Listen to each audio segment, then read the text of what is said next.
Thank you very much. Thank you very much. So, as I mentioned, we are going to go straight into our session. My name is Rebi Harawa, and I'm the Regional Director for ICRISAT here in Africa. So a warm welcome again for those of you who are just joining us at this point. We are going to go straight and request our keynote speaker this evening, who is joining us from India, Hyderabad. He's Dr. Arvind Kumar, and is the Deputy Director General for Research at ICRISAT, and I will not go to read his CV because of time. Dr. Arvind Kumar, over to you.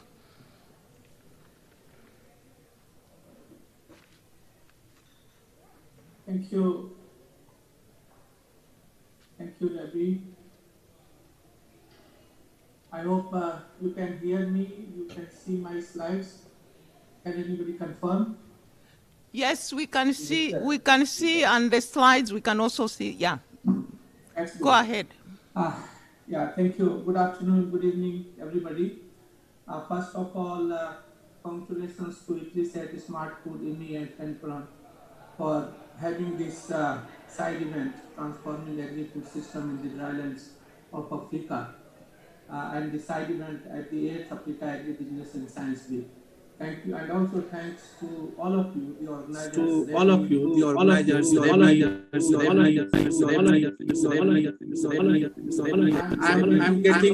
I'm sorry. Yeah, now it's okay. Thank you. So thanks to all of you for including me to this important event and providing me an opportunity to deliver a talk on building resilient smart food systems in Africa, perspective, challenges, and action plan. Now, built upon what we know what is happening in Africa, when 282 million people are undernourished, and in fact we need to adapt them to the resilient smart food system. Under this situation, when we have limited focus on the crops in terms of research and breeding, the varietal replacement rate is very low. We have a weak seed system, particularly for sorghum and the millets, and we all know the threat of the climate change, the increasing threat of the climate change, increasing incidences of the drought, and food and nutritional security SDGs goal is still far away from accomplishment. We also understand that there is inadequate access to affordable farm inputs, organized marketing system, and lack of farmers' linkages to industry. And in fact, all these problems that I talked about agriculture in Africa is more severe in the drylands than anywhere else. Drylands where in 55 countries, more than 2 billion people, they stay and they practice agriculture. Now, what ICRISAT has been doing? For ICRISAT, research vision has been to enhance global food security, using new technologies to revolutionize the research, protect crops from impact of the pest and the climate change, bring application of the research and science to improve nutrition, health, climate resilience, and build capacity of the stakeholders with whom we work, and then thereafter develop a sustainable production system. And ICRISAT have been engaged in doing this in Africa for last 5 decades. We are known to have the largest conservation of the germplasm resources for millet and pulses, and in fact, which we use in developing in going ahead with the crop improvement programs and taking forward a product profile based market needs breeding product. And in fact, we use modern breeding tools and technologies to develop biofortified and climate resilient crop varieties. Over last 5 years, I am proud to say that we have developed the speed breeding protocols as well as the facilities where now we can take 3 to 5 generations of the crop in place of where we were taking just 1 generation of a crop, a generation advancement. And now we are doing market-driven smart breeding and also the capacity development and partners. And in fact, we are known to be the early adopter of the new advanced technology.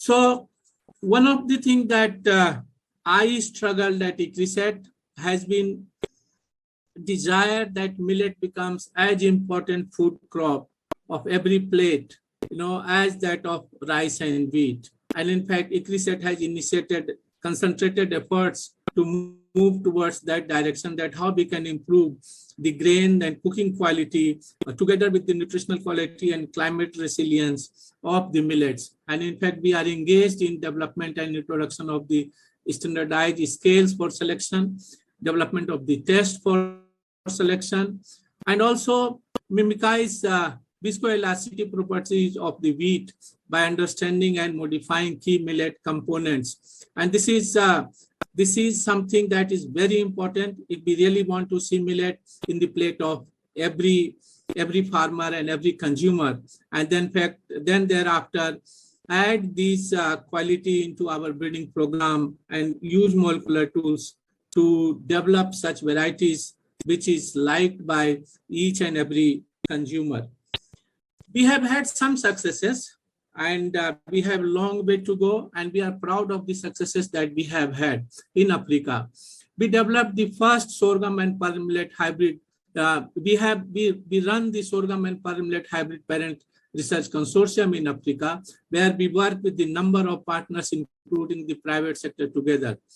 We own the first pearl millet hybrid, Napegon, which is released in Burkina Faso. And in fact, it is the best suited crop for the Sahel's harsh agroecologies.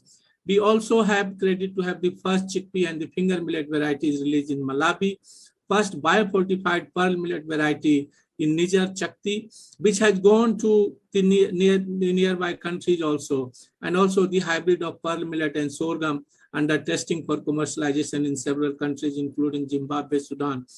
And now we are expanding our scope to oilseed crops, which we know are very important for the dryland regions, both from not only from the perspective of the production and the nutrition, but also from the perspective of the income to the farmers. Recently, new sorghum varieties have been released in Sudan in 2020. Varieties are released since 2010 of area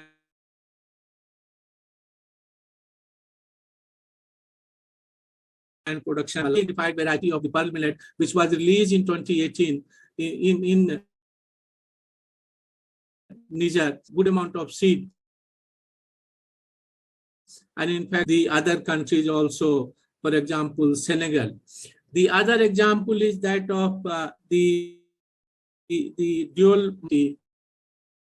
So both released in 2016, and in fact, of seed, in fact, it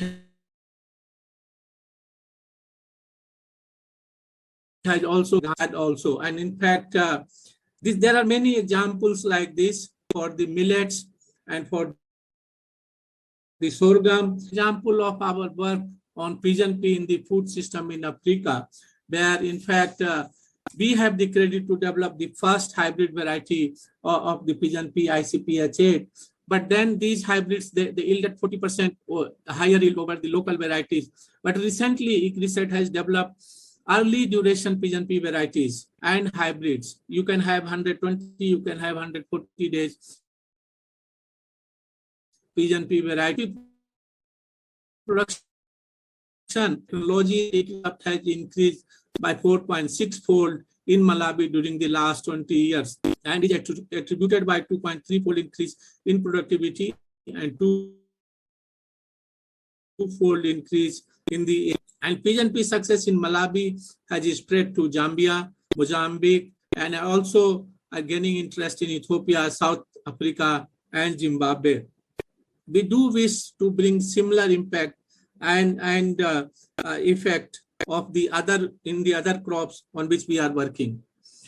Now, most of you know, ICRISAT contribution to the seed. ICRISAT received the Africa Food Prize for 2021 for our variety sharing of the improved varieties and bringing benefit to 3.4 million hectares. And in fact, somewhere around we reached 25 million farmers. We continue our endeavor moving forward with strengthening the seed system, whether this is making sure that high quality seed of the climate resilient varieties are available to the farmers. Also develop a sustainable formal and informal seed system, but also introduce the digital system and link the demand and supply so that the farmers know where variety is available and how they can get that variety. In addition to engaging women to harness the entrepreneurship opportunities in the seed sector. And there exist a lot of opportunities for converting, talking to women, training them, and making them entrepreneurs to the development of the quality seed. And again, creating linkage between the public and private sector. We do understand that every stakeholder, including the public sector and private sector, and the policy advocacy is needed to further strengthen the seed system. More we put our efforts, more we can benefit and we can reach more farmers. Now, climate resilience, if we have the varieties, if we have the technology, if we have the seed system, it is necessary that we understand the climate change. And in fact, ICRISAT has been engaged for a number of years for our research on understanding the climate change, also identifying the needed traits, technology for adoption. We are engaged also with providing the weather advisory timely, and then also modeling and developing strategies, and then identifying and developing adaptation and mitigation interventions, and also risk reducing measures, crop insurance. Now, this is a very easy to effort to engage with all these aspects of the climate resilience and then work with the farmers. And in fact, in Africa, we have been working with the concept of the climate smart villages, where we redesign the farming system, taking into account historical and future climate analysis, and then working with the commodities to code for resilience and market develop the needed infrastructure. Now, for the drylands, water conservation is in fact, this is where I can see that we can do wonderful wonderful advancement in the production and the productivity.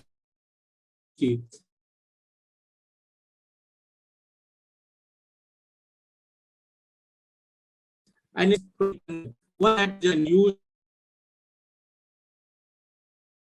we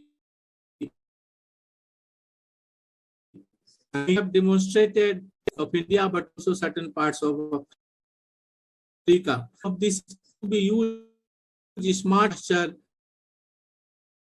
and the immediate decision when to irrigate. And in fact, this has also been a number of countries have worked, and in fact, you can see in the slide that it enhances the water productivity before when we use these tools. And in fact, we do have a plan that we bring these tools to more number of farmers irrigate, and also how much to irrigate. So the water conservation from both water and use the tools for irrigation has been our focus, and it has been benefiting the farmers. Now, coming to the nutrition, that and I said in the beginning that 282 million people are undernourished, and in fact, it's just not the undernourishment, the triple bundle of malnutrition, but also we are facing the lifestyle diseases, diabetes, cardiovascular diseases. We know that we have the lack of dietary diversity, and our children are going to wait. And there is lack of knowledge and nutrition. And also, when we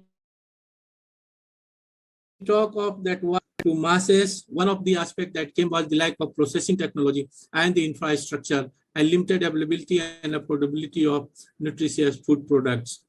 So we have been working, integrating smallholder farmers to the value chain, integrating smallholder farmers to the industries.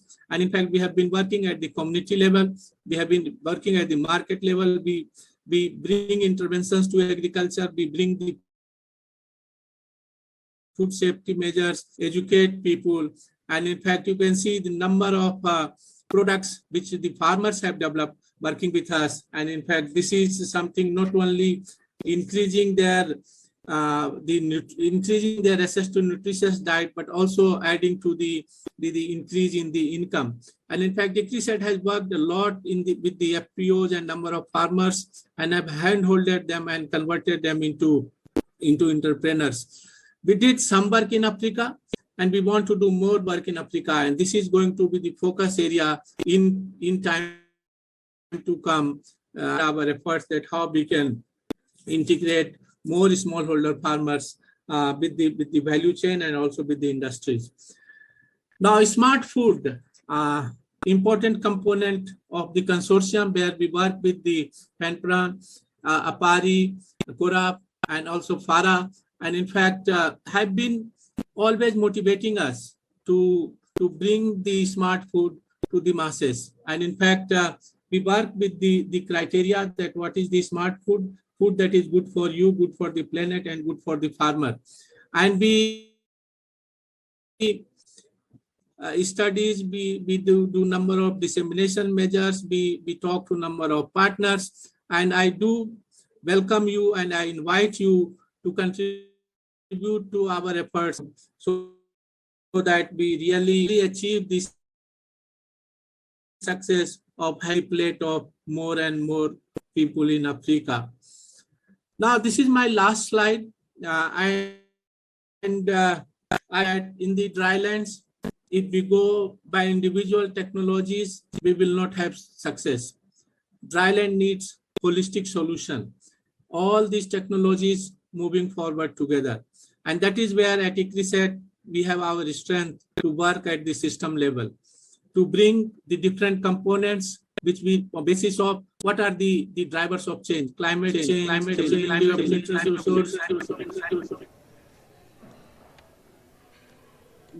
market demand, social capital, competitiveness, value addition, and then work with number of partners, farmers, FPOs, FPCs, private sector, industry, startup, entrepreneurs, connectors, and bring crops, agroforestry, livestock, off-farm together with the technologies on water conservation, seed system, mechanization, capacity development, suitable business model, digital innovation, monitoring and evaluation, and financial mechanism to achieve higher yield, to bring diversification, to achieve resilience, to bring carbon neutral landscapes, to bring processing and value addition, both prime, to link with new markets, to make sure that the last mile delivery is achieved, and to reduce waste, to provide farmers with higher income and sustainable livelihood, and thereby help achieve the SDGs goal on nutrition, health and food security, prosperity and livelihood, gender equity and inclusion, and environmental health and biodiversity. With this, once again, thank you very much to the organizers for the opportunity, and thanks to all of you, and we look forward to work closely with many of you in coming times. Our next presentation and the last PowerPoint presentation is going to come again from Hyderabad. This will be from Dr. Saikat Mazunda. He's going to take us deep into the nutrition. How do we achieve resilience in nutrition in these dryland agroecologies? Dr. Saikat, over to you. Yeah, thank you, Reddy. Am I audible? Yes, please go ahead. You can see my screen also? Yes. Put on full screen. Yes. Go ahead. Good afternoon, everyone. Good morning. And it's a good opportunity for me to be part of this important event here. And I will be taking you through our thoughts in terms of linking agriculture, nutrition, and entrepreneurship for transforming agri-food systems in the dryland. So if you look at the background, in terms of, we'll see that the global temperatures are predicted to rise by at least 2 degrees by 2050. And also in terms of, just 1 minute, I'll just adjust.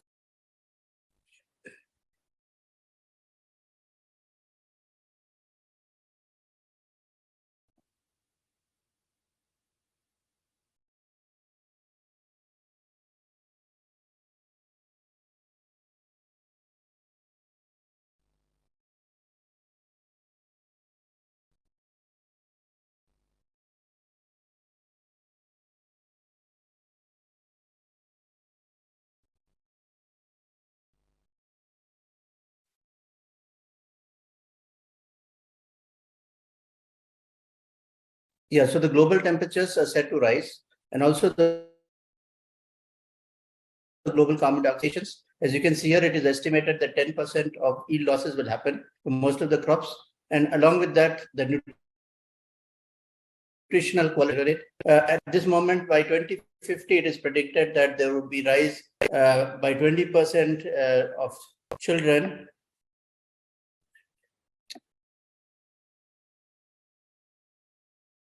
Yeah, 20%, leading to significant increase in child deaths. And of course, currently 10% of infants do not obtain adequate nutrition and energy, and there is need of proper winning foods to be designed. Around 150 million children under the age of 5 and 45 million are wasted. And this is also going to further change as we move along in this climate. And of course, estimated impact on global economy, 3.5 trillion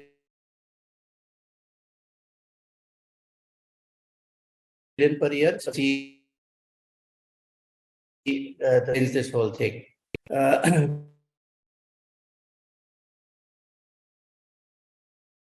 So what I would like to link agriculture, nutrition, and entrepreneurship. And of course, this can agriculture. We are trying to do interventions at the local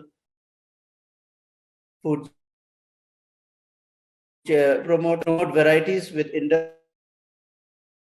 and consumable seed system, and of course, create and provide them with improved variety. Be a key component where we would try to design and vast different of different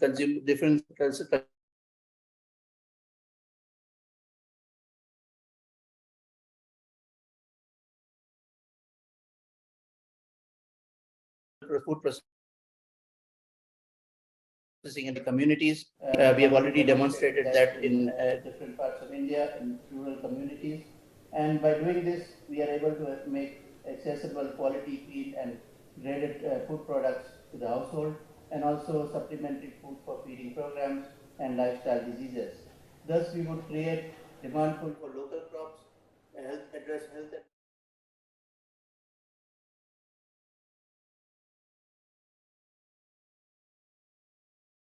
of this initiative.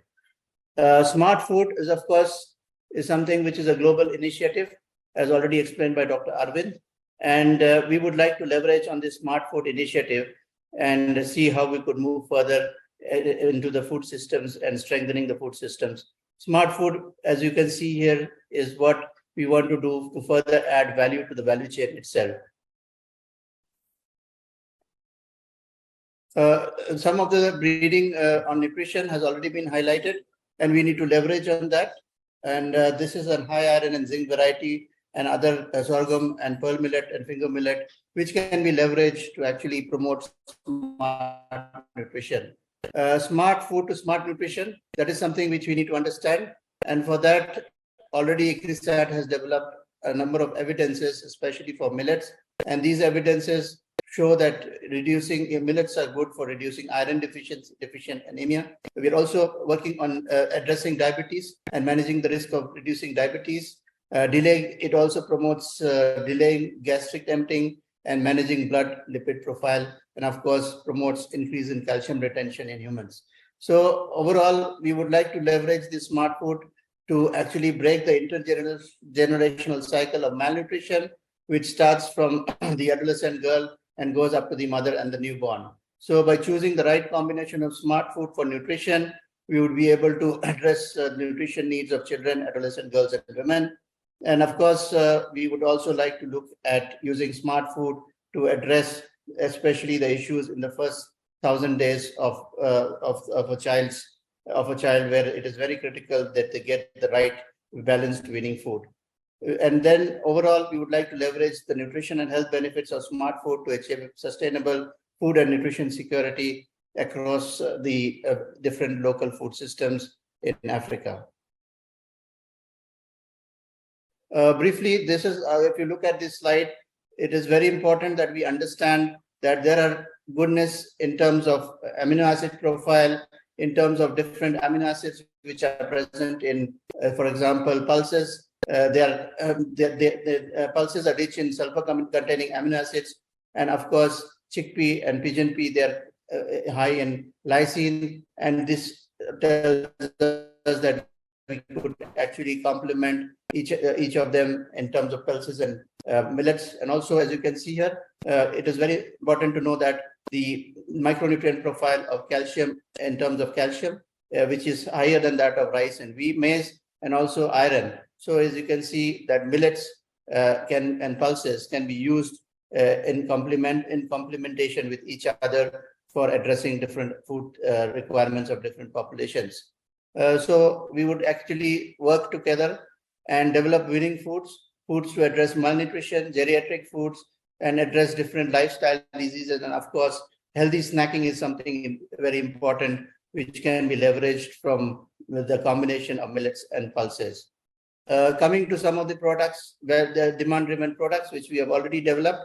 In fact, we wanted to display some of these in our booth at this event, but somehow it has not reached in time. But as you can see here, there are a number of products possible across the value chain addressing different segments. In fact, we are also working on alternate protein segment, where we have use of millets and especially finger millet as a proof of concept to develop high moisture meat analogs, and these can further be used in developing different products. Also, as you see here, we have also developed a microwavable format of different millet variants as millet rice, because we want it to be used in different communities where at this moment, even in households or even in urban households, it's very difficult at this moment to actually cook millets because of their cooking time, and also you need to do some pre-soaking, etc.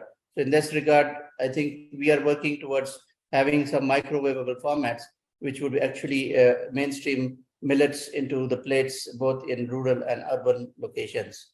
Finally, I would like to highlight that value chain approach for transforming food systems is very critical. And this is an example of what we are doing in India. As you can see here in the photograph, these women are tribal women who are for the first time empowered with processing units. They produce nutritious foods, which you can see here on the right-hand side. And these then go into the community feeding centers.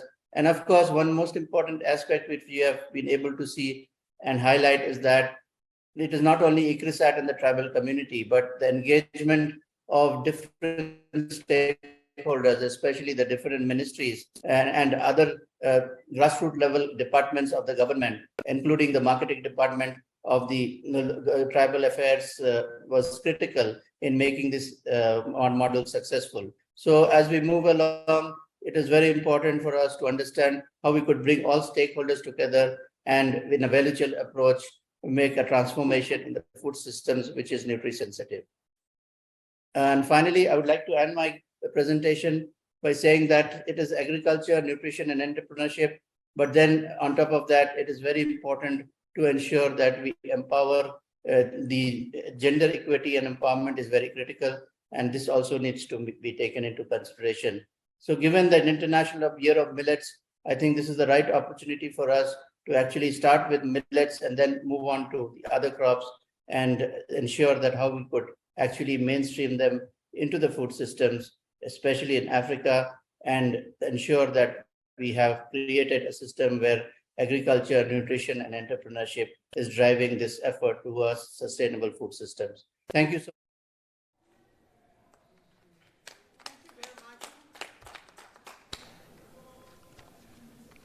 At this point, I would like to invite our panelists for the day. or for this evening. As I mentioned that this is a hybrid event, so we have panelists that are online, but also those that are physically here. First, let me invite Ms. Sitembile Mwamakamba, Director of Policy Research and Analysis at the FANRPAN, to come in front, please. And I would also like to invite the CEO of FANRPAN at this point, if you could join. I know that you are giving closing remarks, but I want you definitely to join us in front here so that we are not just the two ladies. As is joining us, I would like to introduce those panelists that are online. If you can, if I mention your name, please, you can switch on your camera so that people in this room can be able to see you. So I'm calling upon Dr. Tilahun Ahmed, who is the head of Sustainable Farming Program at AGRA. Dr. Tilahun. Good evening. The next panelist is Dr. Padma Jaravla. She is a cluster leader in gender and youth at ICRISAT, joining us this evening from Hyderabad. Padmaja. Hi, and welcome everybody to this side event on behalf of ICRISAT. Thank you. Finally, I would like to invite Dr. Andre Van Rooyen, who is the Deputy Director for ICRISAT in Africa, joining us from Ethiopia, Addis Ababa. Andre? Good evening, everybody. Nice to be with you. Thank you. So I'm going to start with Sitembile from FANRPAN, because we have heard a lot about ICRISAT. When you look at this topic, when we are talking about transformation of agri-food systems in the drylands in Africa, what is your impression as far as FANRPAN is concerned? Hearing what ICRISAT has discussed, and I know that FANRPAN, you are doing a lot of policy research, particularly here in Africa. So over to you, Sitembile.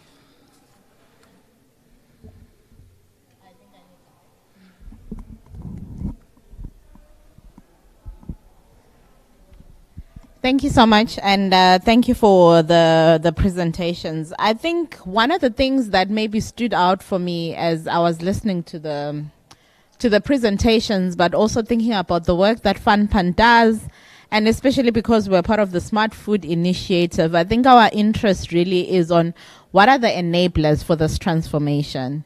And coming from a policy analysis network, our interest really is what does the enabling environment look like?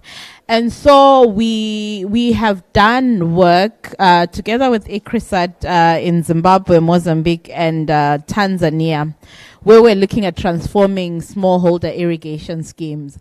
And what we found is that there needs to be incentives. You know, there needs to be incentives in place, and there needs to be a deliberate promotion of public-private collaborations. So government on its own will not win. And for the private sector to be able to come on board and partner with the government, there needs to be policies and regulations in place that allow private sector to thrive and that don't stifle private sector participation. And so we have examples in these three countries that I've mentioned that we are working in, where the government, for instance, if you look at Mozambique, where they are promoting agricultural commercialization, and they've got the pro-agri policy that they've put in place, where they are really promoting commercialization and putting in place certain incentives that allow or attract investment into the sector. The pro-agri policy or program that the Mozambican government has put in place, for instance, provides incentives such as tax exemption, access to credit, and technical assistance to farmers. And that on its own, you know, is something that says, as a government, we are open to working with you. We want to make sure that you succeed.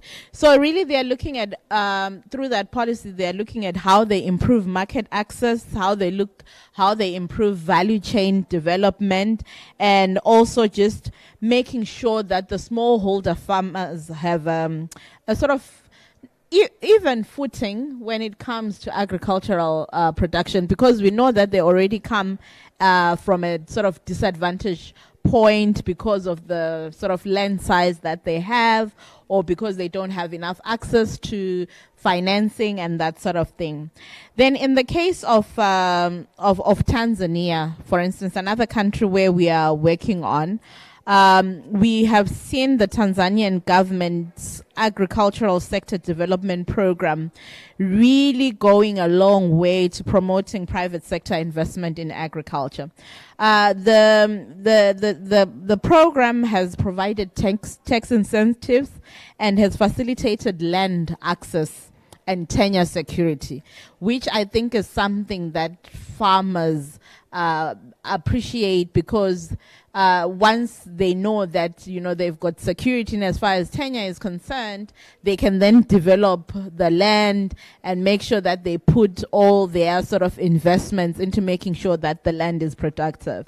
And so that program also promotes public-private partnerships, and it also facilitates linkages between smallholder farmers and agribusinesses. So this is some of the things that sort of attract investment in agricultural production and processing. Of course, there are other examples that we have also seen in Tanzania. There's the Kilimo Kwanza initiative as well, and in Zimbabwe as well, we've seen the government putting in place this command agriculture program. Of course, some of these programs have got, you know, benefits, and, you know, sometimes they come with some challenges as well. But there is that intentional, I think the issue of political will, where the government really wants to make sure that they create an enabling environment, has been key. It's been part of what we've seen as successes. Thank you. Thank you very much. You have highlighted the number of things, but I think for me what stood out is the issue of land tenure, that it's one of the critical elements when it comes to taking these technologies to these dry lands. We can't just talk about technologies without land. Farmers, they need to be secure. But also some of the programs that are already going on in these countries, Mozambique, Proil, and then you talk of the Kilimo Kwanza, that I think there are already things that are happening there which we need probably now to start looking at what has worked and what has not worked. Dr. Tilahun, I would like to give this to you as a head of sustainable farming program at AGRA. What's your impression on this discussion today, transforming agri-food systems in the dry lands of Africa? AGRA being one of the key players on the African continent. Over to you, Tilahun. Yeah, thank you very much, good colleagues.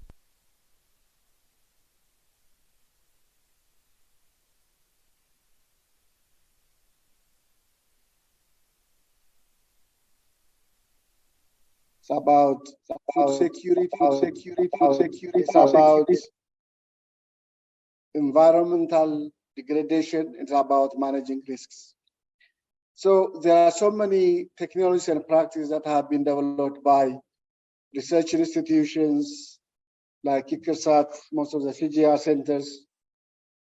We keep saying we have drought-resistant, climate-resistant varieties. But, you know, I think Dr.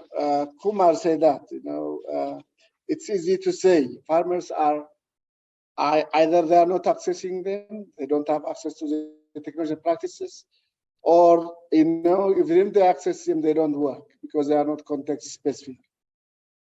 So in AGRA, what we're really trying to do is to address climate change from three perspectives. One is, I mean, the one which has been presented, which is called adaptation, so facilitate climate change adaptation capacity. The second wing we really try to do is make sure that small shocks are not disrupting farmers' livelihoods. What it means is, you know, enhancing productivity making sure that farmers are getting more from their farm so that they save money, they save food, they save crop, at least, you know, to manage a season or two without going back to poverty level. The third thing we are trying to do is how do we transform them, particularly using market change, support them to the next level, so that they diversify their systems, they invest on their farms and landscapes, be it in irrigation, be it in moving to processing and other value addition. I think the varietal contribution, climate resistant varieties has been pretty well mentioned by colleagues who have presented, and ICRISAT is pretty well placed in that. I just would like to add 2-3 things that has not been well emphasized. One is, degradation of landscapes and soils, and which is driven by low productivity. Farmers produce very little in their farms. Africa is still a 1.5 ton agriculture.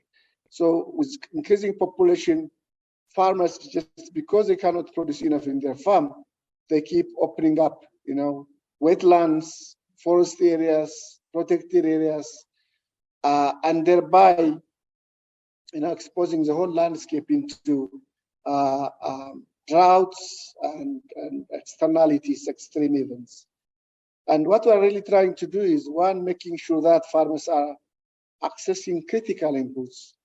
For example, critical fertilizers, which are very important to produce more so that farmers remain where they are, but also are producing more biomass, so that more biomass means, improved soil fertility, less deforestation, and responsiveness to drought, because you improve soil holding capacity by bringing in more biomass in the system, but also making sure that farmers have incentives to do it, and the incentives are related to policy, related to markets, related to carbon, for example, markets linked into potential carbon market opportunities, but also sharing costs.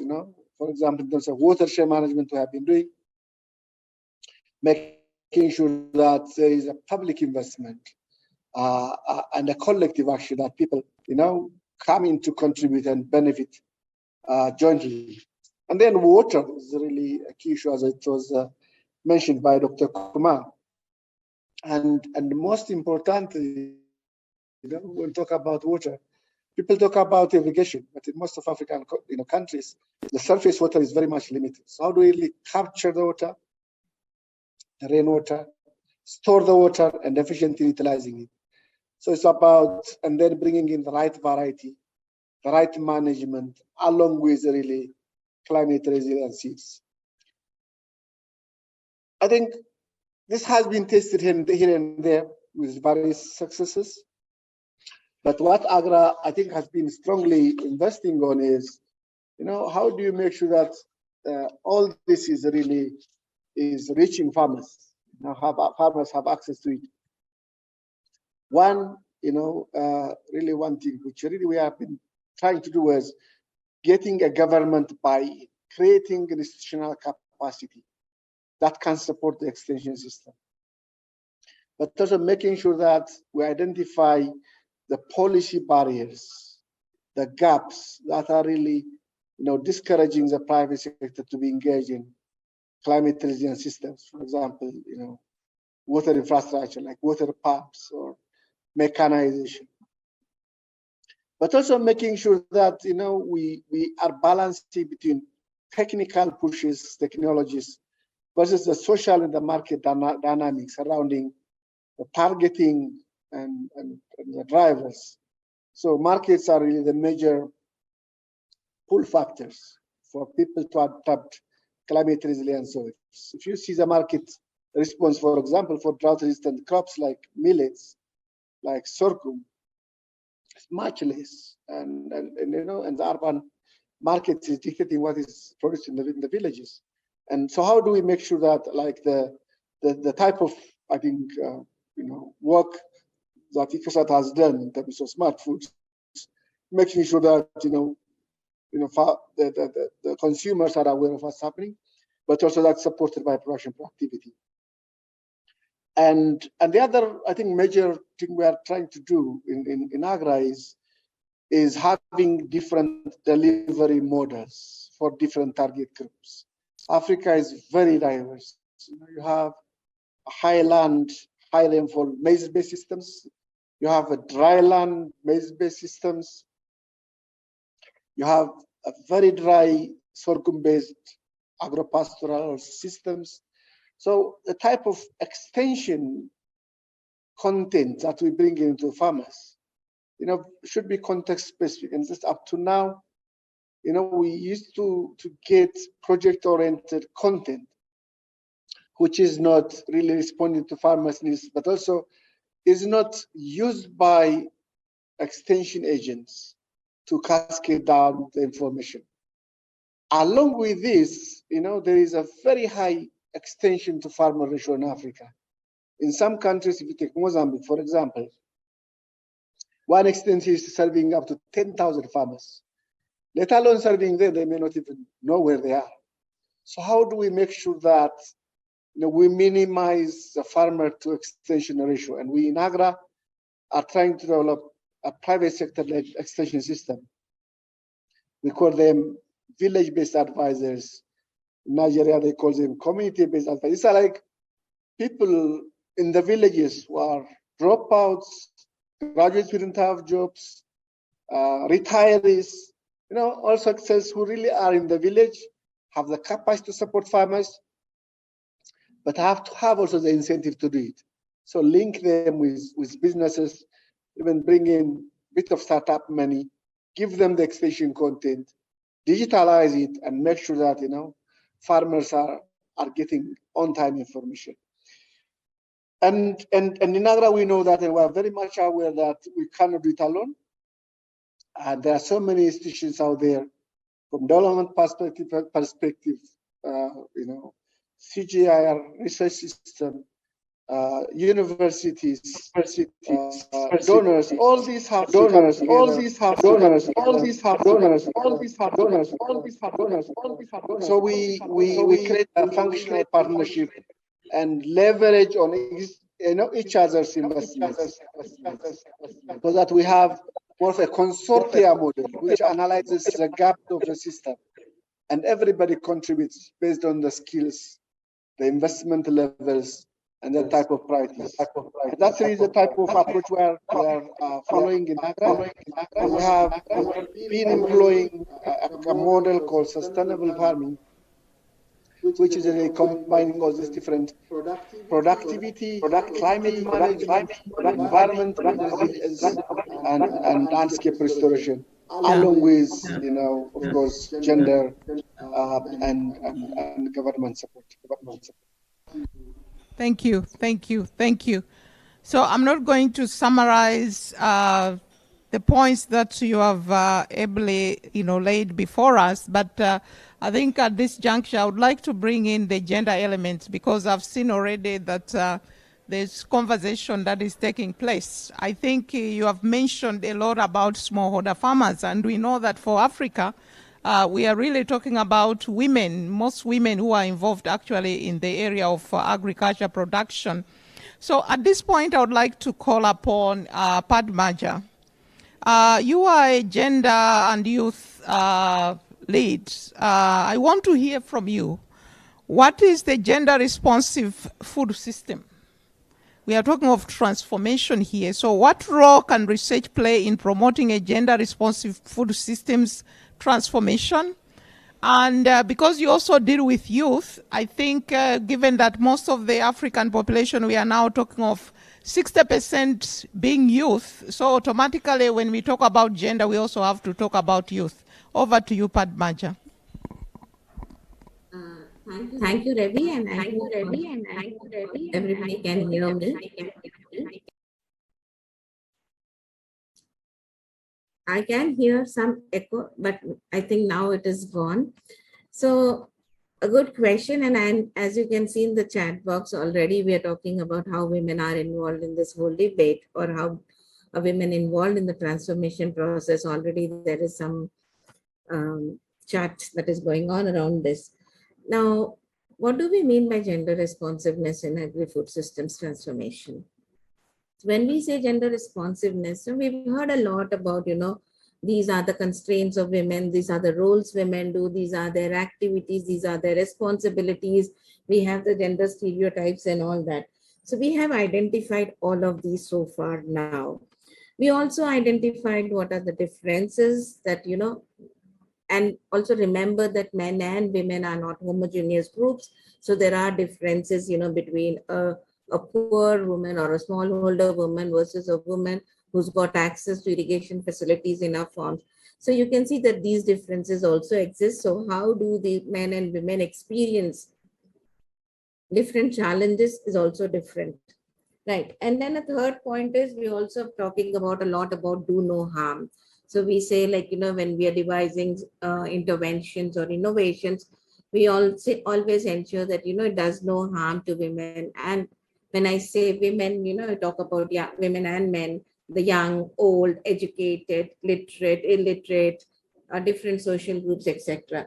So gender responsive actually takes one step ahead of these. So it just not only identifies what are the constraints of the challenges of the differences, it also not only identifies how you can, do no harm, but then it also starts us to start thinking about how we can make a conscious effort to address the gender and social inequalities that are already existing in the system, and how, if these inequalities can be challenged and can be kind of like slowly removed from the system, then we seek to advance gender equality. So that's what we actually mean by saying gender responsive food systems. Now, let me give you an example of how, quoting ICRISAT's experience, which Saikat has already alluded to in his presentation, which is called, where he called the convergence model that ICRISAT is already using.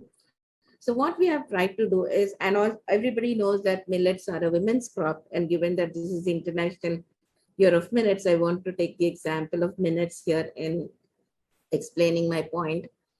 And you know that, these crops, millets are women's crop. They grow in the harsh environment with little less resources that are needed, but they also need a lot of effort. In the term, when I say effort, the roles that women have to play in raising millets in their fields.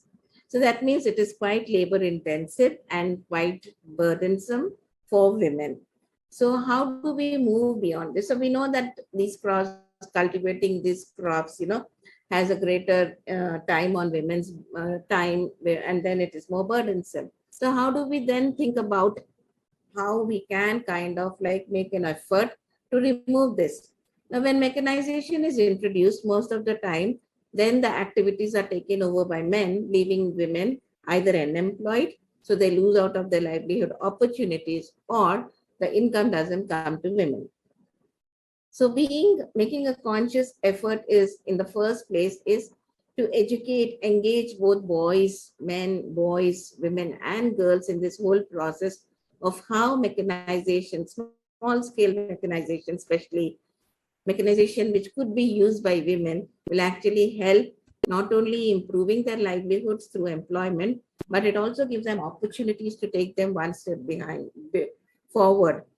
Sorry, not behind, but forward. And in this sense, when I say, how do we engage women in processing these millets? So value addition of the millets. And this is what exactly we are doing in our agribusiness and innovation platform activities.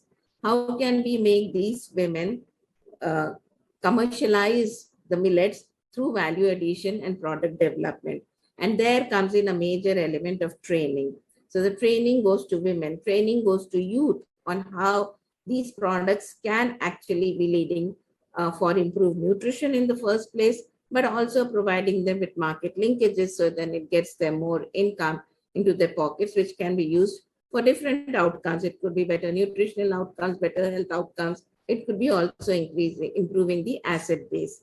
So this is one example of how we can already start thinking about how can we make the agri-food systems more gender responsive through research. Thank you. Yeah, I think you have highlighted the importance. Would you like, do you have any questions to ask me, or would you like to? No, not Example. not at this point. I think we'll give an opportunity to the audience to ask you questions later on. At this point, I would like to continue with the conversation and hear from Andre. Padmaj, I think, has emphasized the need for equipping these farmers, be it women, the boys and girls, training, making sure that they have access, for example, to mechanization. So, Andre, I want to hear from you if you would elaborate a few successes that you yourself, working in ICRISAT for close to 20 years. What is it that you have seen that is scalable in terms of transformation of these agri-food systems in Africa? And I think to our audience, in this discussion, we really want to pick the little issues that we can actually say this has worked and we can go and take it to scale. If there are any lessons that we have learned, we don't want to go and duplicate. So, Andre, would you please share with the audience on some of your experiences over the years? Over to you. Thank you, Ruby, and good evening to the audience. Let me start off where Padmaja concluded her intervention. Some of our early work in ICRISAT, and one of the things that drew me to ICRISAT at the time was that ICRISAT is not just a crop institute. We have, over the last 20 years, in my experience, moved way beyond just producing arid-adapted crop varieties, and we've heard a lot about that in Dr. Kumar's presentation. But the importance of ICRISAT's work in the drylands, and what I think most of the people are beginning to recognize, is the systems approaches. So one of the first projects that I got involved with in ICRISAT, which I've worked on with many colleagues over the years, is the integration of cereals, legumes, and livestock. And as I say, I want to start off where Padmaja finished, is in Zimbabwe or Southern Africa, we know that goats belong culturally and traditionally to women, and so do a lot of the legumes. So putting these different components of these dryland systems together in using legume haulms to feed goats and other livestock, using the higher quality manure that you get when you feed ruminants with legume residues. You put that in the soil, you get a response from the cereals. So you begin to build up the system from the soil up. And we've seen that when farmers are selling livestock, they buy food, they pay for education, they pay for human health. But we've also seen in many countries in Africa that livestock subsidizes crop production. I've just been in the rural areas of Ethiopia last week and learned from farmers that it's not any different here. A lot of income from livestock is invested in crop production. So when you begin to put these systems together, that's when you begin to build on not only the agroecological integration, where, as we've said earlier, I think Tembi mentioned land tenure issues, and the big elephant in the development room in Africa is the small land sizes. So when you begin to integrate cereals, legumes, livestock, chickens, goats, cattle, dairy, you begin to generate the synergies within relatively small parcels of land that increase water productivity of the whole farm, not just of a crop or a livestock, but the whole farming system becomes far more efficient.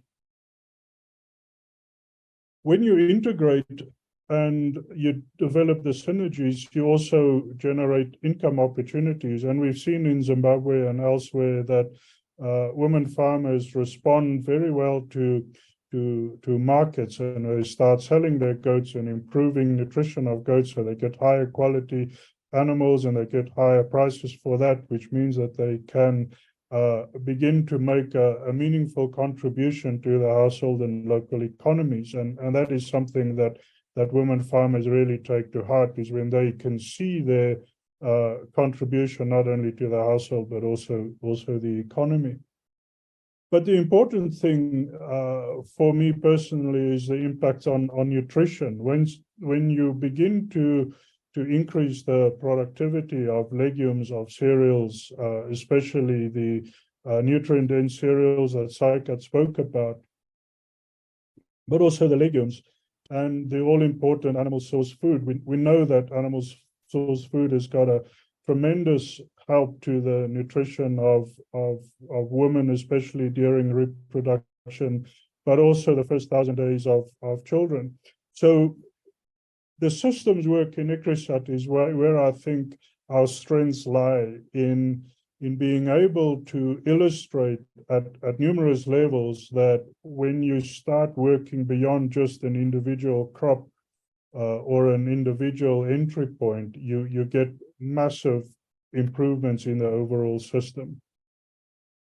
To conclude, Dr. Kumar referred to and Tembi referred to our work on irrigation systems. Now, again, I'm not a irrigation specialist, but looking at irrigation systems from a soft point of view, and how do we use markets to drive incentives? How do we use the smart tools to allow farmers to make improved decisions? You again see massive increases in production and productivity. And some of our impact analysis have really illustrated that farmers are producing a wider range of foods, they're engaging in a wider range of markets, and therefore we can pull it all the way through to seeing that farmers are able to pay more school fees, they are buying more assets. So the integration of the different components that ICRISAT and our partners work on has got multiple impacts at various scales. And some of our work in Zimbabwe that Martin Moyo, who unfortunately can't be here tonight, is leading, is that the government of Zimbabwe has pushed really hard to scale the irrigation work in that country. And the last thing I want to say is that all of this have led ACR to fund work that we're very excited to start with Tembi and FANRPAN on circular food systems. And that is really bringing everything together, but not just moving the food away from the point of production, but to begin to value add, to begin to experiment with circularity in the bioeconomies in the rural areas. And that's a very, very exciting opportunity, which we are very interested in pursuing. And if there are partners around in this room or online, please drop us a line. We're a very inclusive organization, and we'd love to work with you and explore how can we touch on all of these things from a circular food systems point of view. And maybe with that, I think I've said enough. If there are any questions, I'll be very happy to try and respond to them. Thank you very much, and back to you, Victoria. Thank you. Thank you, Andre. Thank you for giving us a flavor of some of the success stories, integrated crop livestock, goats, chickens, and specifically highlighting some of the successes on the irrigation technologies. At this point, I'm mindful of the fact that we have an audience online, but also that here in the room. Before we continue the conversation with the panelists, I would like to hear if we have anyone who has a question at this point. You have heard from FANRPAN, AGRA, ICRISAT, in terms of how can we transform our agri-food system in the dry lands of Africa. And I think at this stage, when you talk of dry lands, some of the countries where we used to call them subhumid, now they are becoming dry lands. We are talking of now between 40 to 80% of arable lands becoming drylands. I would like to see if anyone has a question or a comment, either online or in the audience. Those of you who are present here.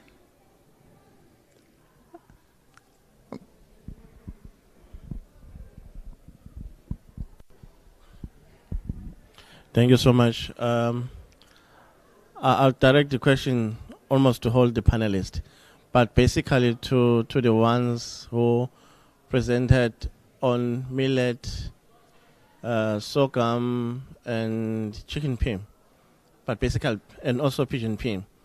Some of these crops are regarded as orphan crops in Africa, and their adoption is low due to various reasons across the cultures of Africa. So maybe if they can share as to how can we best convince our farmers to adopt such crops, because they've been left unattended or less researched upon or less adopted by our farmers. So how best can we, as scientists, convince our farmers that indeed these crops are there to enhance food security? Thank you.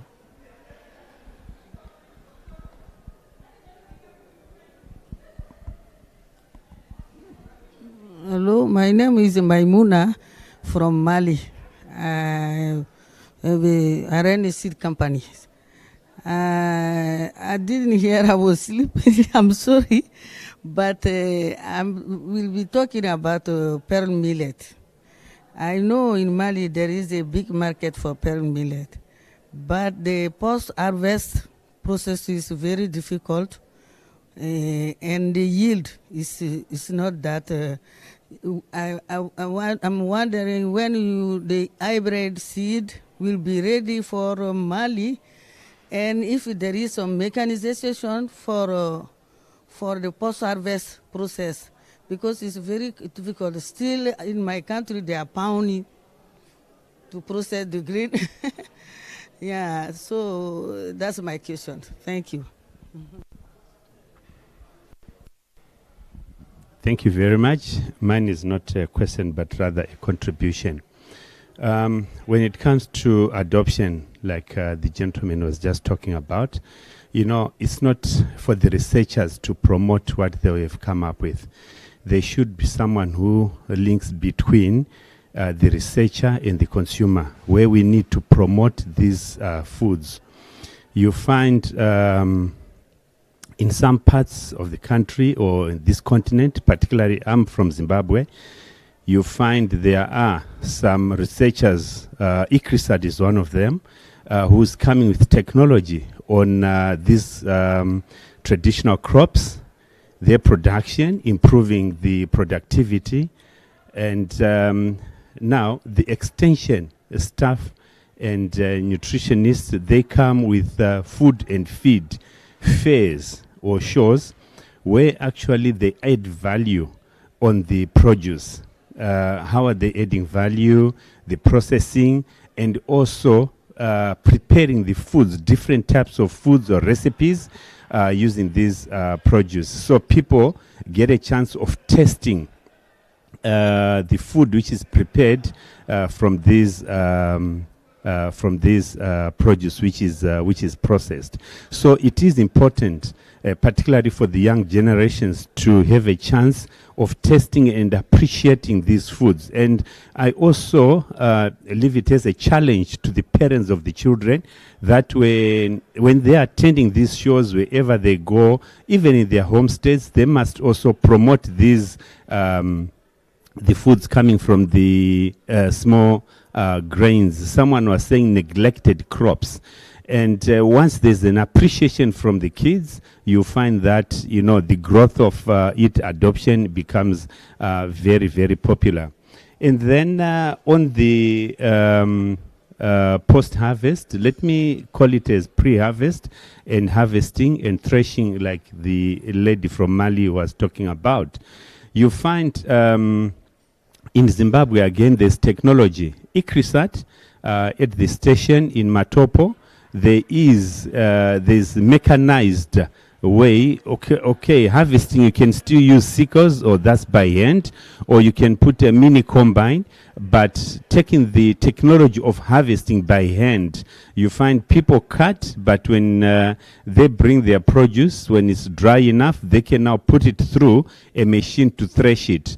And then if it's not dried, they put in a dryer on the sun just to dry it. And then storage is just like any other crop. But mostly the small grains, they don't have a challenge of storage pests. So there is technology to this. And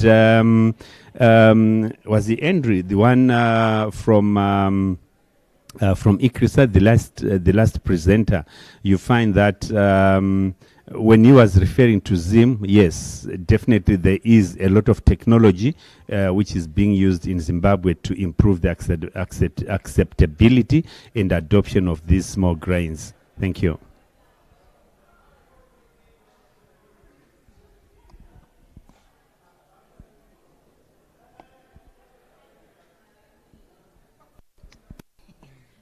Okay, thank you. My name is Felista from Tanzania. I'm just a farmer from the central part of Tanzania, which is real dry. And we grow those millets, sorghum, and the pili millets.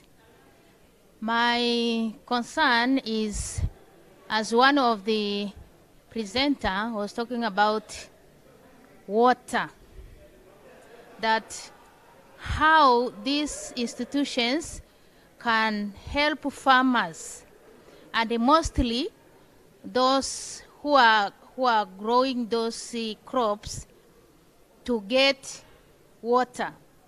I can give an example, because in the central part, if you drill, you get water, but drilling is very expensive for the farmers. Giving an example of myself, I have a drilled well where I supply water to the community. They grow those crops, but after harvesting, they have to bring those crops to get water, to exchange crops with the water. When it reaches October, November, they don't have water, they don't have crop. So, in my opinions, that if we solve the problem of water, we can solve all two problems. That is.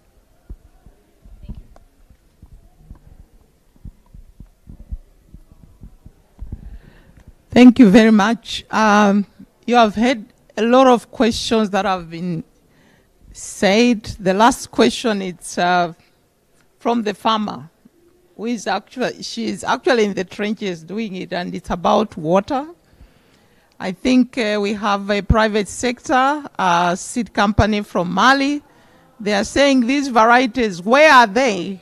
They are there as a seed company, but there's a problem of post-harvest, and where are these hybrids?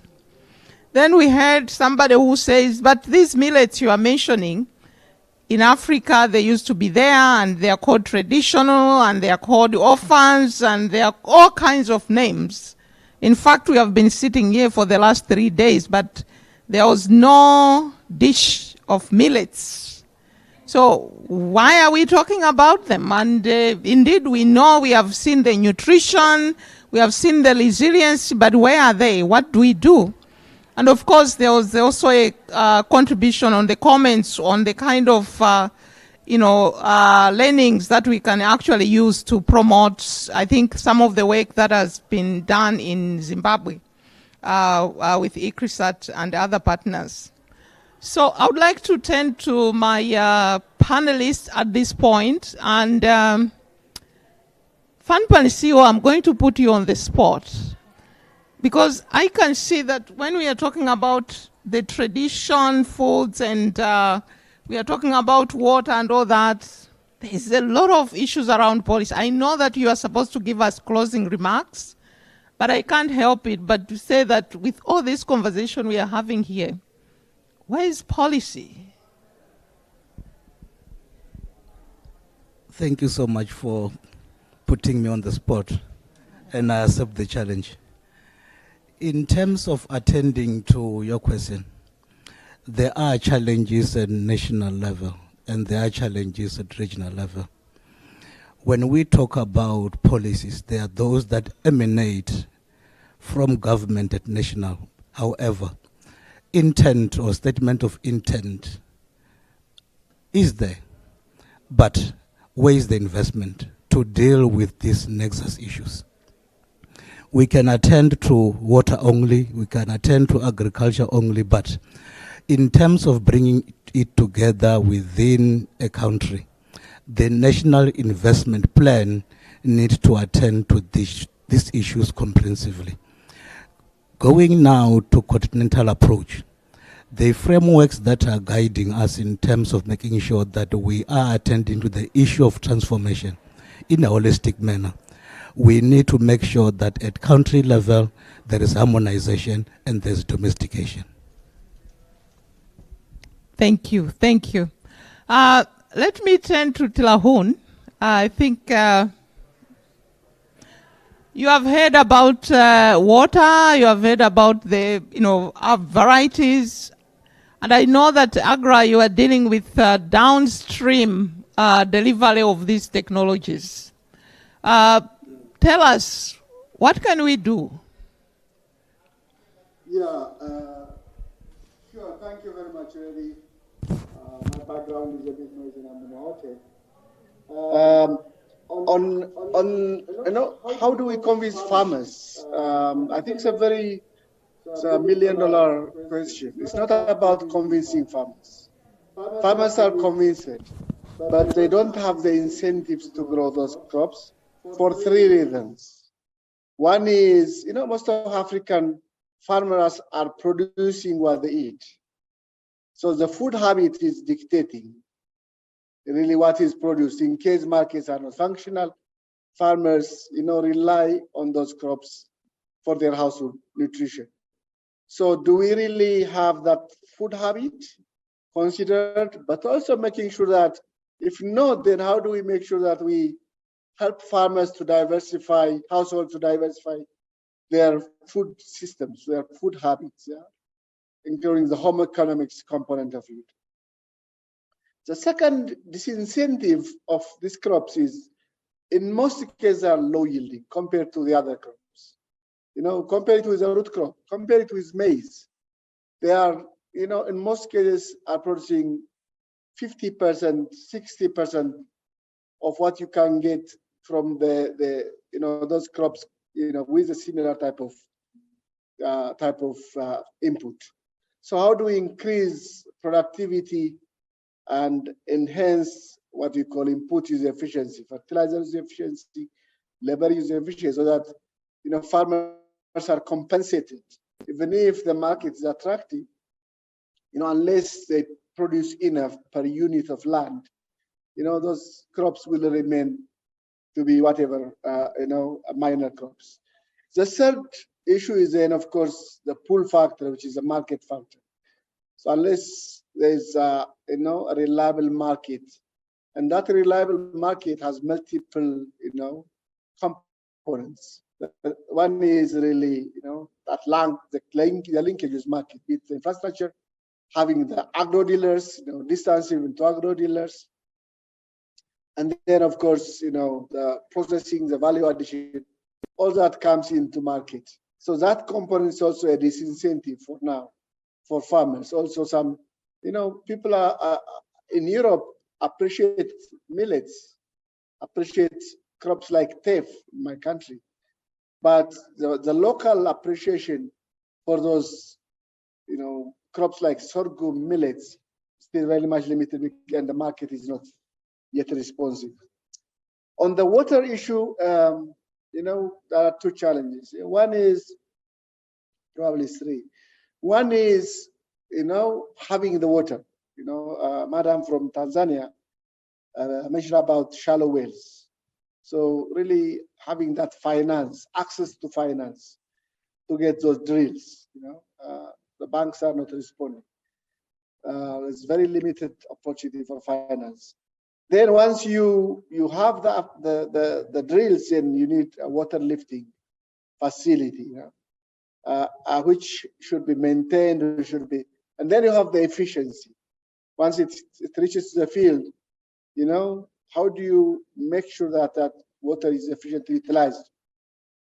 And that efficient utilization is about agronomic efficiency, but also about choices of commodities, so the return per investment. So what you get from high value crops is much higher. So what type of really commodity you grow, to respond to that market using the water. If you grow cereals using water, it's very limited incentive. So these are like in totality barriers, and if you really want to enhance water budget in the system, then we have to link it to watershed management. Making sure that we encourage communities to capture the water and enhance the discharge, so that downstream irrigation can be viable and sustainable. Over to you, Rebi.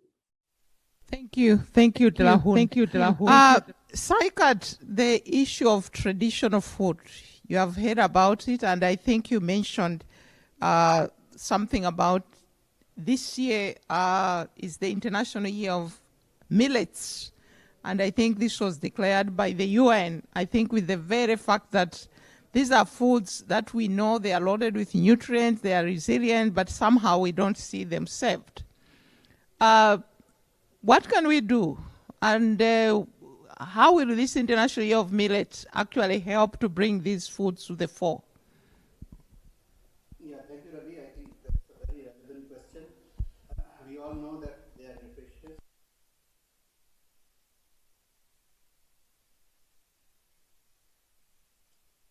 So in that regard, what we have understood is that one is how convenient or affordable or in a format which we can make these available the communities is something which we need to discuss and find a way out of it.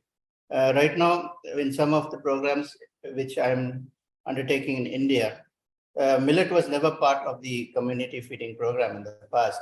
But today, we see that given the rightly formulated food, and one very important thing is in these community feeding programs, it is the taste of the product which matters in addition to the quality, etc., and nutrition. So we need to understand the consumer, and based on the consumer requirement, the consumer preference, and the taste and palatability and convenience, these needs to be understood.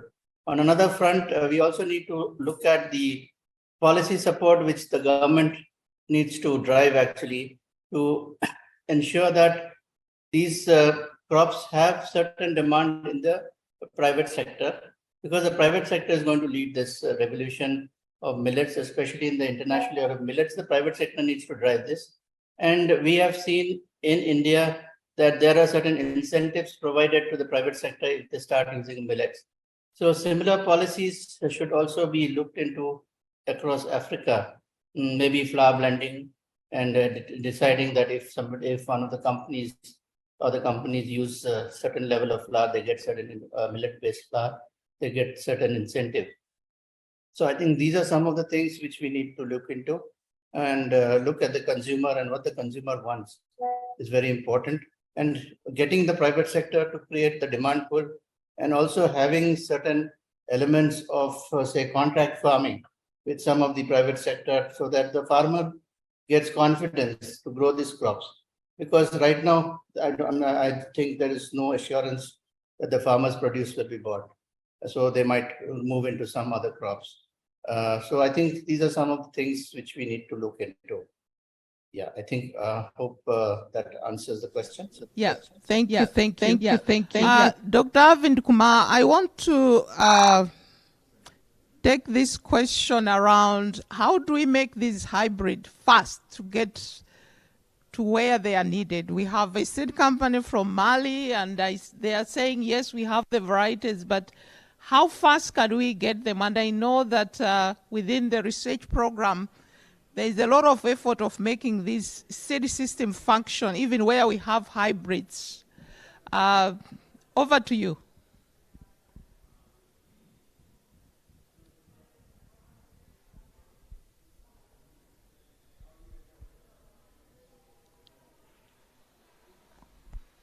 Arvind, are you there?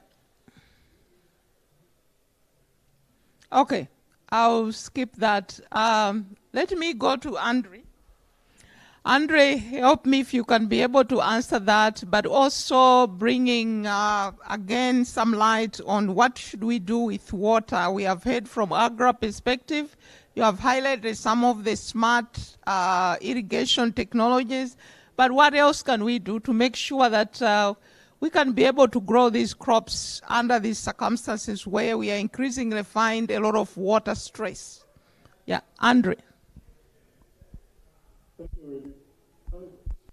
I just want to go back to the earlier discussion you've had now about the sorghums and the millets. Tila Owen made the very important point that the sorghums and the millets will not compete with maize and the other crops that produce really large yields. But I think we need a paradigm shift in what space do we want to compete. We cannot compete with maize at the level of yield, but we can compete with maize when it comes to nutrition, when it comes to the cultural value or the multiple purposes of these crops. And I think that is the niche that we need to exploit. And I think the UN Food Systems has really triggered that and created a much larger awareness. And we've seen the papers that ICRISAT has published on the value of these crops for managing type 2 diabetes and other metabolic disorders, its real contribution to human nutrition. And I think if we all come together, it's not just researchers' responsibility. The private sector needs to come to the party, develop those mechanization models to thresh, harvest, and process these crops. It's not just for ICRISAT. And I think, as I've said earlier, ICRISAT is at the forefront of developing these systems approaches. So I would encourage our seed systems person from Mali to contact the ICRISAT office there and really make it clear that there's a demand for this. There's a demand for the mechanization. We can go and look for those private enterprises who are engaged in that space, and then through multiple partnerships, because that's what it will require to get these crops back on the agenda will take hard work from many people. And it's high time that we do that, but I think it is possible because there's a great demand for it. But we need to connect all the dots. With regards to water, Tila partially answered that question, but from the work that we've done in the space of water, and we have some colleagues from IWMI on this call as well. Often I've heard people say that if we just had access to water, all of our problems would go away. But unfortunately, that's not true. And we've seen that in many irrigation and small-scale and farmer-led irrigation systems, is that adding water adds a whole new dimension of complexity. Managing water is a very, very difficult thing to do. But it can be done. ACR in Australia has developed some very, very smart tools that Dr. Kumar referred to. Our work in Tanzania will continue. There are people working on that. we can help farmers. Some of those tools have become very cheap. But I go back to where I've started around integration of systems. I think, let's take the example of Namibia. Namibia is one of the most arid countries in Africa, in sub-Saharan Africa. And they are generating an immense amount of livelihoods out of livestock, and they buy their food. So I think there comes a point where we need to say, okay, is this agroecology suitable for crop production or not? If it's not, what can we do with livestock? What can we do with drought-adapted species? Or, as I've been talking a lot about, is can we begin to explore the opportunities of perennial crops with very long-rooted systems, root systems, that we can exploit more arid areas. And I think there are those opportunities for us to begin to explore with the great breeders around and the things that we can do nowadays with gene editing. If we can get roots down 2-3 meters into arid soils that can utilize water from a much greater depth, I think there's huge opportunities there. So yeah, the bottom line is we need to integrate systems properly. Where the crops fail, the chickens and the goats and the cattle need to function. And if we get those integration right, we can make much better use of water. Rebbe, back to you. I hope I'm not taking too much time. Thank you. Thank you. I want to give another opportunity to the panelists to basically to answer one question and also give their final thoughts around this topic. So let me go to Tembi. What innovative policy intervention can be adopted to attract investments and promote technology advancement in agri-food system in Africa's dry land? I think investment is actually the big elephant in the room. So what policy intervention and any of your final thoughts on this topic? Okay, thank you. I think maybe if you allow me, I will also just respond to the question on what needs to be done to farmers to, to promote. I think for starters, we need to change the narrative around these crops. We cannot keep calling them orphan crops. We cannot keep calling them neglected crops, because by virtue of, calling them that, then we are just leaving them to the side and not bringing them on board as mainstream. And I think it's really important that we change the narrative. And also farmers will grow what sells. So the market needs to be right. We need to make sure that us as the buyers, we are not going to the shops to buy rice or to buy, mealie meal, but we are going to buy sorghum, millet, and flour to be able to cook. So those are two things that I thought of when the question was asked, to say, let's change the narrative, but also let's start eating that food, because the farmers will only grow what they can sell and what they can profit from. Then in terms of innovative policies, I think, as I mentioned, there are quite a number of policies that have been implemented that are actually doing quite well. That have incentives inbuilt to attract private sector investment, which is what we want. And so for me, we need to make sure that we share the lessons from the countries where it's working to other countries. I think as a continent, there's just a tendency to experiment and try new things all the time without learning from what's worked. And also learning is not only just from successes, but it's also from failures as well, so that we can improve on that. And I think that's really important.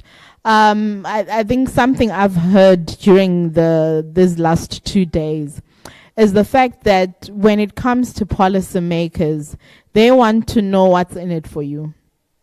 So as people that have an interest in promoting these indigenous crops, we need to have our story straight when we go to the policymakers, because they won't sign policies or programs without being convinced that this is the way to go. So we need to be the ones that are actually quite vocal in promoting these crops, but we also need to be the ones that can stand for all the questions that will come our way. What's the nutritional value? What's the sort of cost benefits that will come from growing those things? We need to get our stories straight. Thank you. Thank you very much for those powerful submissions. I would like to get back to Padmaja as your last submissions. So you have heard, I think the crops that we are talking about that are resilient in the drylands, apparently they are called all kinds of names. But I would like to remind our audience that I think this is now what we are calling smart foods. And I think they deserve to be called smart foods because they are food and nutrition loaded. But we are also talking about resilience to grow under the current circumstances with all the droughts that we are facing. And of course, if we can package them rightly, I think they can even find themselves in the supermarkets, and we have heard even that we have microwavable products. So I want to hear from you. A lot of the issues around nutrition, how you can change the behaviors at the household level, really it's a lot of discussion that women need to advance. Yeah, what is your take on this behavioral change so that we can really get back this food to the table? Particularly now we are talking of our young people that today they don't want something that cooks for 6 hours. It has to be microwavable. What should we do? Over to you, Padmaja. Thanks, Ravi, for that question. And I think I also agree with you that we need to move away from the terminology of orphan crops or abandoned food or food that is consumed less or grown less. And smart food is a good way to call these crops. But in terms of behavior change, the first thing that I think we should start doing, whether it is women, whether it is youth, and engaging men, as I always say, because if we do not engage men in all these conversations, then we are only meeting half of our target beneficiaries. So always it is right to engage men in all our conversations because there are harmful, norms around masculinities that men may be facing. So engaging men in all our conversations is a good approach when you're talking about food, nutrition, security, empowerment, etc. So the first thing that we should be doing is work with the communities, talk to them about what their current dietary habits are, current practices are. How did these dietary habits and practices evolve? And you would definitely find a link to saying that, they used to consume millets, they used to consume sorghums, they used to consume these small millets in one form or the other, either their grandparents or the great-grandparents did have them in their diets. And that's how you slowly bring that conversation to introducing these millets back into their plates. As far as nutrition is concerned, what is in the plate is what matters for nutrition, because you might talk 110 times about, not eating junk foods, not going in for foods that are like carbohydrate or energy dense, but looking at foods that are rich in vitamins and minerals. You may talk about all this, but then it's very difficult to make sure that these are the foods that are found on the plate. So when you want these foods to be on the plates, I think the first thing is to start with them, start the conversation with them, understand what their dietary habits and practices are, challenge some of the myths and norms around food, because, food is culture. Yeah. And how can we then bring about the desired communication or the behavior change, either through communication, through hands-on training, through capacity building, through experimentation, through food recipes, through documentaries, and so many other ways that you can think about. But start with them first. That's how I would like to start the conversation, so that we bring about the desired behavior change. So work with the communities. And that also leads me to my second point that I would like to emphasize on is the food sovereignty. look at it from a food sovereignty perspective, like, where people have the right to eat what they have been culturally eating, and how we can actually enable food sovereignty in the rural, in each and every target communities that we would like to work with. So that would actually lead to better nutritional security also. So these are the 2 points that I would like to make to this question that Ravi you had asked. Thank you. Thank you. Saikat, if you are still there, I wanted to, as you are giving your final thoughts on this, I know that in your presentation, you probably touched on it, on how this, smart foods, the millets that we are talking about, that are really resilient in these dry lands, but the elements of nutrition that relates to issues of, non-communicable diseases and gluten-free, I think these are the kind of things that sometimes we miss in the knowledge, because we are just thinking, we are just filling our stomach. But if you can give us your final submission and really say, what are the 1, 2, 3 things that when people are eating, they are not just eating empty calories, but it's also related to our health, human health. Over to you. Yeah, so Ravi, I think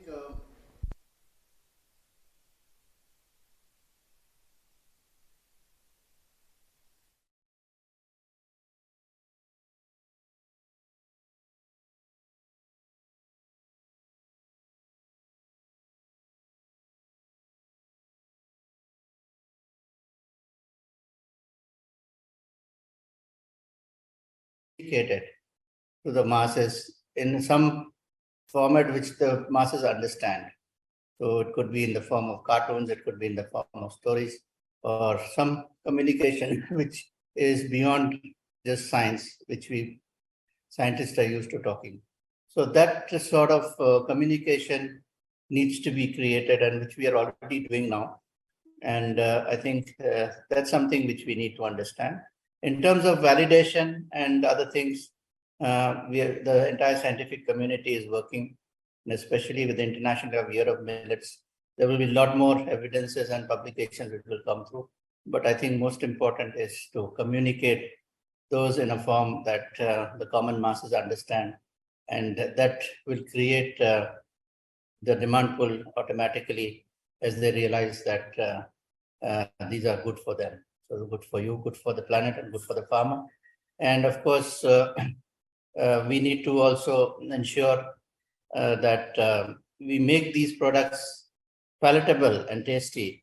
That is most important, because from our studies, what we have done, and Padmaja will agree, that in these community feeding programs, which we are doing, previously the school children would not come and eat the normal food which was being served. But when we provided these millet-based foods, which were prepared actually in an interactive manner, formulated based on discussions with them, getting their feedback.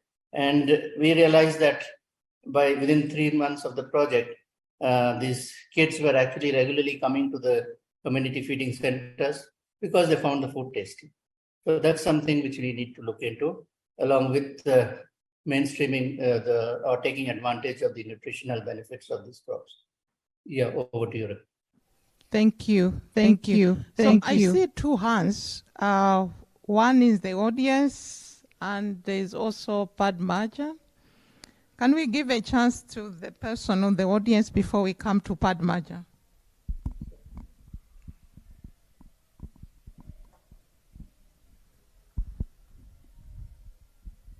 Thank you very much. Apart from the nutrition, you find all the smart foods, they are also medicinal. If you look at there are some people, a doctor, who is actually promoting the consumption of these smart crops. You find that they say if you consume food, food is the feed for cancer growth. And unlike the small grains, the millets, that's the finger millet, the pure millet, if you feed on those, they actually anti-growers of cancer cells. So really, he encourages people to eat the smart grains. Where we went to today, we saw Mexican wild sunflower. We eat that twice a week in our house, and the way it's eaten is prepared exactly the same as you do your pumpkin leaves, whether with peanut butter or with oil. And the person who introduced that to us no longer takes medication for BP and sugar. So they are also medicinal. So apart from looking at the traditional or these smart vegetables, yes, they are nutritious, and at the same time, they are medicinal as well. In terms of breeding program, you find coming up with, I come from, my background is agriculture, and I have been working for seed houses for the past 25 years. So you find that with breeding, a hybrid would take minimum 10 years and probably another 3 years for trials, and that would be 12 to 13 years before you release a hybrid. But with technology now, you find there's a new technology which can take up to 3 years to come up with a hybrid, and probably another 3 years just to try and promote. So the time has been brought down, and in Zimbabwe, we find we've got that technology, and coming up with hybrids is very fast these days. And let me look at irrigation. You were talking of water. What our government has done is they have come up with a program, or we have come up with a program where each village is going to get a borehole, and we've got 35,000 villages. Each village you get a borehole, and you get a village garden of 1 hectare. And in that garden, there will be 3 fish ponds, there will be citrus, or orchard rather, can I say, and growing of vegetables for nutrition security. And at the same time, each school, we've got 9,500 schools nationwide, and each school is going to get a similar facility of a borehole and a garden as well.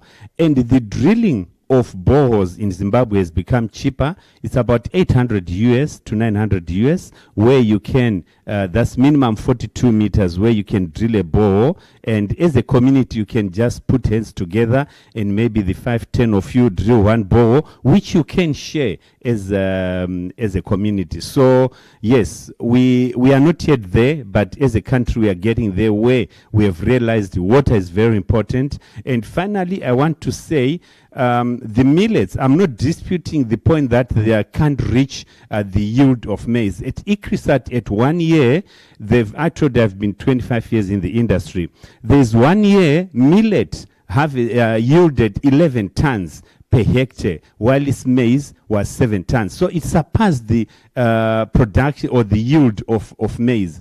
And why we always say, or scientists say, millets yield less than maize or sorghums, it's just because when we are breeding millets and sorghums, or these smart crops, we target them into the marginal areas or drier areas. And yet when you take them to high potential areas, they can still perform very well. So in my experience, I have said the small grains must also be produced in high potential areas, where we can actually promote productivity and promote the consumption. And as a result, you find we can actually have a balanced nutrition and balanced food security as well. Thank you.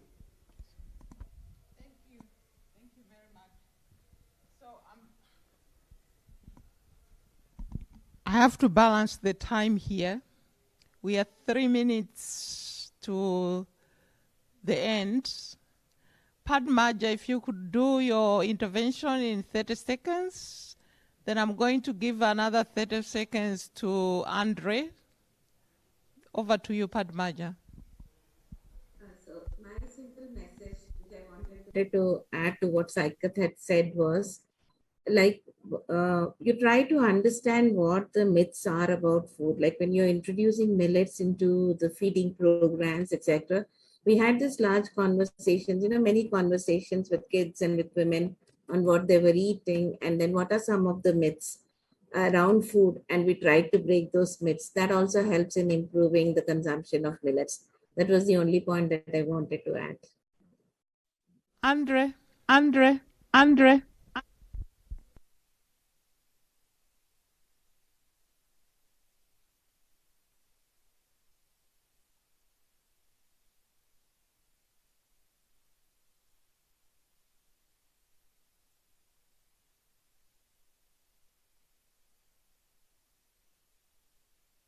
Excited when I hear farmers, private sector, policy researchers talking all about the same subject. And I think if we can increase the frequency of this kind of dialogue, it will bring the issues to the surface that we can address, not just the scientists, but also private sector, also farmers. And we need innovation at various social, technical, ecological, institutional innovations to get this to the surface. But it starts with conversations like this. So I would really thank you, Rebi and FANRPAN, for helping us out to put these issues on the table. And because it's the collective thinking and the cognitive diversity that comes out of conversations like this that would push the smart foods to the level that they deserve. So thank you. Thank you very much. Thank you very much. At this juncture, I would like to ask the CEO of FANRPAN for the closing remarks. And I think if you'd take the podium, over to you.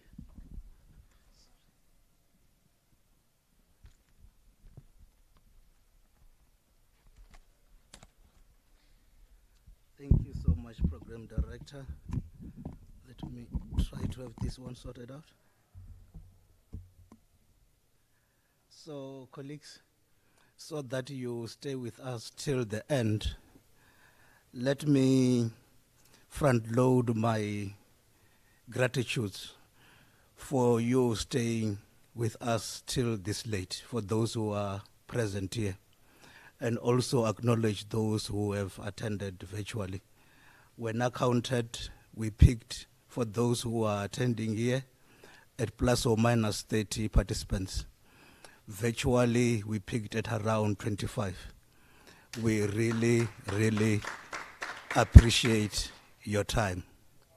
So I will be very brief in terms of giving the summary of the deliberations. To remind ourselves, we are staying here till this late to talk about a very important topic on transforming agri-food systems for the drylands. Knowing the challenges that are related with the drylands. They are now becoming climate hotspots. And two, these parcels of lands are mostly marginal. So what is it that we can do to make sure that we really up the productivity of this production system?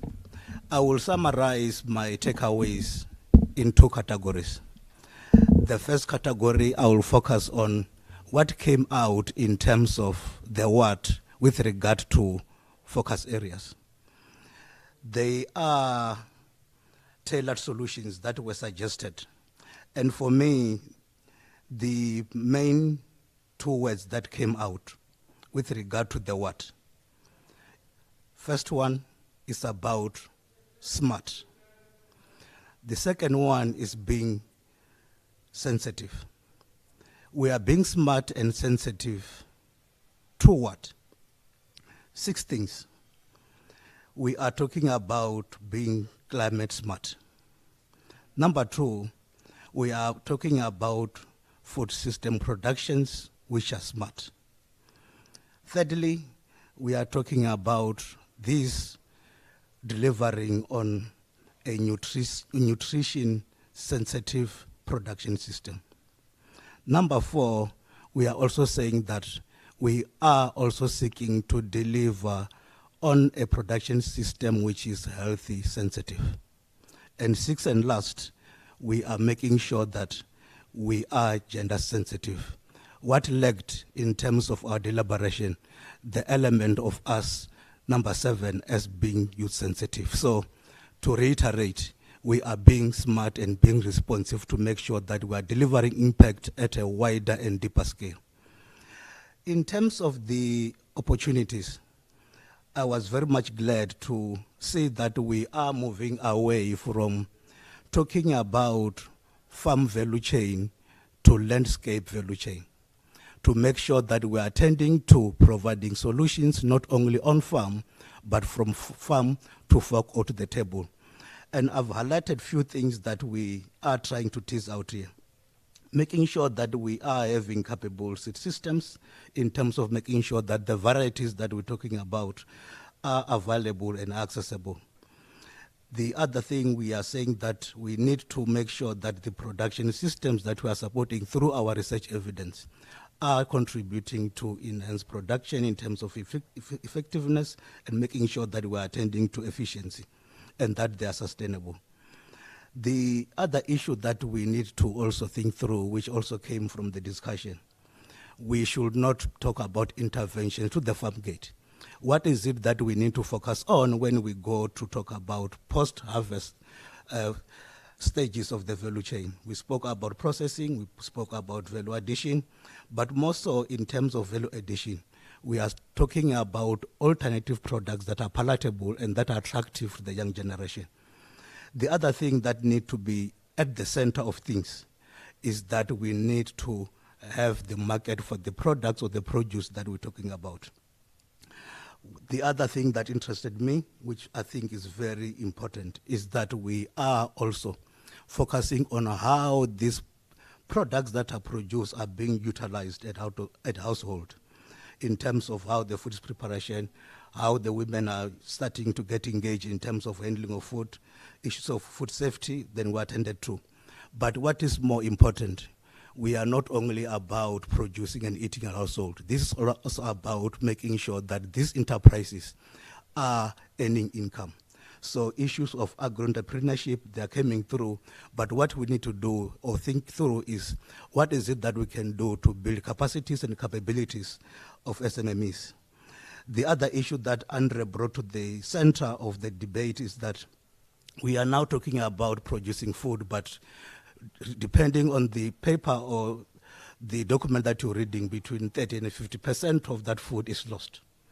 So the issue of circular economy, to make sure that we are attending to food loss and waste, is very important. The second segment of my reflection, moving away from the what, is that the process is equally important to the what. So the issues of co-creation in terms of, number one, making sure that we attend to understanding as researchers, whose agenda are we attending to? So the issue of co-creation is very important. The other issue with regard to co-creation is that we are dealing with a very pervasive, complex issue here. How then do we make sure that we are attending to this issue using a nexus lens, leaving no one behind? Number two, in terms of the process, we are presenting proven concepts that were validated. And my assertion is that as Africa, we have already paid a very hefty, expensive school fees. We have learned enough. My suggestion is that the things that we know that they work, and they've been proven to work, how then do we take them to scale? And using the CG language, there are three types of scaling. Scaling up in terms of making sure that we are influencing policies and regulation. Scaling out in terms of what has worked in one geography then can be adapted and be used in other geographies so that we don't keep on doing the same things. And number three, to make sure that where we are involved, we scale deep, to make sure that we are making difference where we are supposed to be touching lives. Moving fast, given that we don't have time, the third element about the process, that we need to also focus on capacity strengthening. And then when we do this, we know that we have got multiplicity of stakeholders, so let's have our capacity strengthening initiative tailor-made to those initiatives. If I've got time, I was going to categorize what is needed in terms of capacity across the different arrays of stakeholders. Number four, we need to have a transdisciplinary approach, which is added with multi-sectoral approach, which is also making sure that we're not only attending to the biophysical research side, but we are also now bringing the social economics side. And then what emanated here is that we need to also understand the behavior of people in terms of the use or the consumption of these food products. Number 5, we need to have partnership delivery mode. FANRPAN alone cannot deliver. ICRISAT alone cannot deliver. How can we have a partnership that can deliver a transformed food system which is functional for Africa? Number 6, we need to have conducive or enabling policy environment. As FANRPAN, that is our mainstay or is a core business. So we avail our platforms and our experiences in terms of partnering with different organizations to deliver on their mandates. And lastly, I want to add these 2 further opportunities which we can explore. The first one is that Africa is priding itself with youth dividend. How can we start to integrate youth within our work? The other one which was mentioned here, which in my view is very important. How can we start to build the momentum around the government procurement systems? Government is the biggest buyer. If we want to make sure that these products are entering the mainstream, we need to make sure that we are leveraging the government procurement dividend that can be provided. In conclusion, we have been operating at a micro and pilot scale. We need to have a huge program which is delivering the way we are talking about here, that we have learned and we've learned is enough. So I think after this as a product, let's put our heads together and design a program which is bankable and which can be funded to attract investment from private or public sector to make sure that we advance this agenda. The last point is that 2023 is an International Year of Millets. What is it that we can make sure that this provide an entry point to make sure that we build momentum on the things that we're talking about? Lastly, since I've front-loaded my thank you, I will repeat it again. I really, really appreciate you being here and for staying with us till the end. I will yield back to the program director, then to close off the session.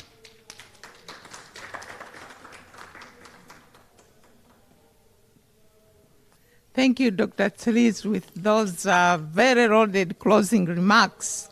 At this point, I would just like to thank our audience.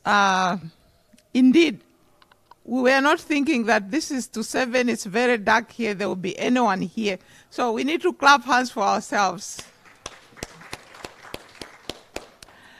Let me thank our colleagues in, who have joined us virtually, Dr. Arvind Kumar and the team.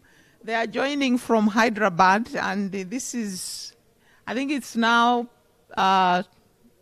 past 10, and it's not easy to be there just to listen and talk, but we thank you that you have been with us. Those who are joining in Ethiopia, please, we want also to thank you that you have been with us. The audience that you have been online, we also want to thank you very much that you have been part of this discussion. I think from what Dr. Tselis has ended, he has actually said that this is not the end of this conversation. And those of you sticking around here, there is one message we are bringing, that you are committed to make this dry land resilience and nutrition being part. So we invite you to be with us at the International Year of Millets, which is going to be commemorated in Kenya. We are bringing India and Africa together, 30th to 31st of August. Please mark that on your calendar. I can see that there are so many interested parties. We can continue this conversation, and we want to form a global network of sorghum and millets, which are part of these smart foods for the dry land. Thank you very much to all the colleagues that have made this happen, Gilbert Obiero, our comms team, and so many other people in FANRPAN. Also our IMI colleagues who couldn't be here, but it has all been possible because of all your contribution to this. And of course, FARA, who are hosting this event. We say thank you very much, and have a very good night.